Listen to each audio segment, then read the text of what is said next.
So what did they do to you? I mean, how much did they force you into a box Well, by trying to hide themselves from that potential label? Right.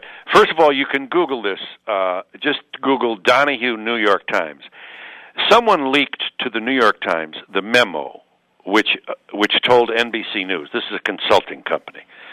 The consulting company told NBC News Donahue's anti-war stance is not going to be, I forget the exact word, is not a good thing when the competition, this is exact quote, when the competition is waving the flag. Donahue's anti-war position is not going to get an audience. It's going to make people angry. You really got to think about this, Donahue. And, before the invasion, I was gone. And this is corporate media. They don't want to rattle the cage. They don't want to shake. Imagine General Electric, and I'm on the air criticizing Rumsfeld. But see, Phil, the thing is I'm not even sure if it's that simple, because I can go back to, I guess it was 1999 or so, when President Bush sent troops into Kosovo into the former Yugoslavia. Mm-hmm. And I recall Hannity and others very publicly at the time were saying things like, how can he do this? How can he send troops into places like this? And I thought, you know what, if we're going to be consistent, and then he beats the drum later, as you've just described, it doesn't seem to me that you can say that Republicans can do this and Democrats can't. It would seem that you have to support the president all the time, or when you think it's correct. I don't get how we get from here to there. It's a very good point. A very good point. We would never impeach a Republican president for having a tryst with an intern in the Oval Office. We just wouldn't. Democrats would not do that. They say there's not a dime's worth of difference. Well, that's one difference. They would not bring the nation to a stop for almost 2 years and spend $90 million looking up a dress, which is what the Righteous Brothers in the House did. So you're right. Clinton, the shout shows would criticize anything he did. Clinton was a Democrat. Clinton was a liberal. Liberal is the political idea that dare not speak its name. This is unbelievable. I mean, people are afraid of this word. Everybody says they grew up in a conservative family, a conservative church, a conservative neighborhood. Nobody says they grew up.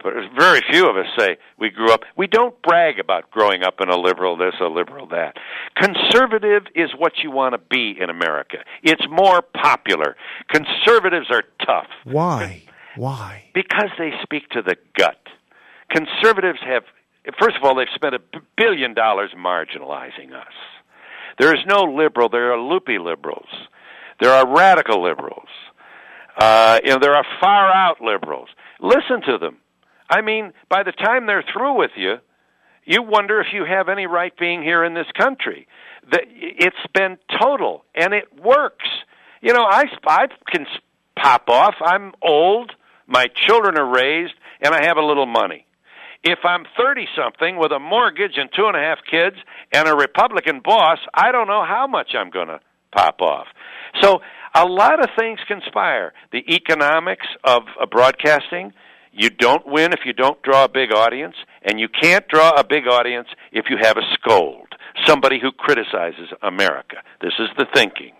So for all these reasons, we've had a war. The president said you can't take pictures of the coffins, and the entire press corps said, okay.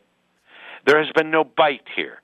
The press, I'm hardly original in making these observations, but it's very important for us to understand what corporate media is doing to us. And by the way, we've lost interest in the war. Thomas sits in his wheelchair at home, tells me this.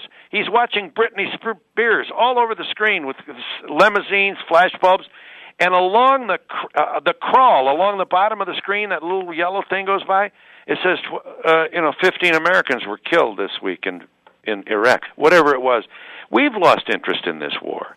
We're worrying about too many other things. I mean, this is awful. This is horrible. I mean, for one more person to die in this war is morally indefensible. This is ridiculous.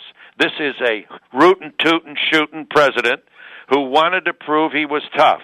And here we are. Took us 6 minutes to get in, and it's going to take us 60 years to get out. everybody, the mother and the son in our film, want our boys and girls to come home now. Thomas is still living with this. His whole family is still living with this. How do they go on? I look at this. Every time I see Thomas in his wheelchair, and I think of the president saying, "Bring him on." That's how tough you can be if you live in the secure White House and you have a valet and a car. You don't have to even drive a car. How many funerals has he gone to? Who's seeing this sacrifice? How much do we know about what's happening to the American people who've sent a loved one to this war? We have a responsibility to see what's happening here. We can't afford gasoline. We're losing our homes. College students can't find a good job. And we're sending more people to Iraq, a country that had nothing to do with 9/11. Repeat, nothing. A country that was never a threat to us. A country that did not attack us. This is the first time ever, unprovoked, And we are bombing crowded cities at night where old people and children are sleeping, and the American people are watching it on television. Phil, thank you so much for joining me. My pleasure, Jack, and thank you.